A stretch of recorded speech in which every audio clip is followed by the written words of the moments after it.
பத்திரமா வச்சுக்கோங்கண்ணா.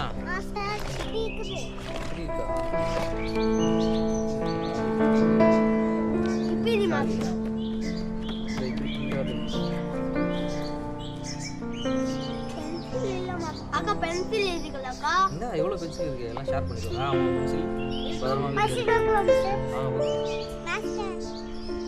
அக்கா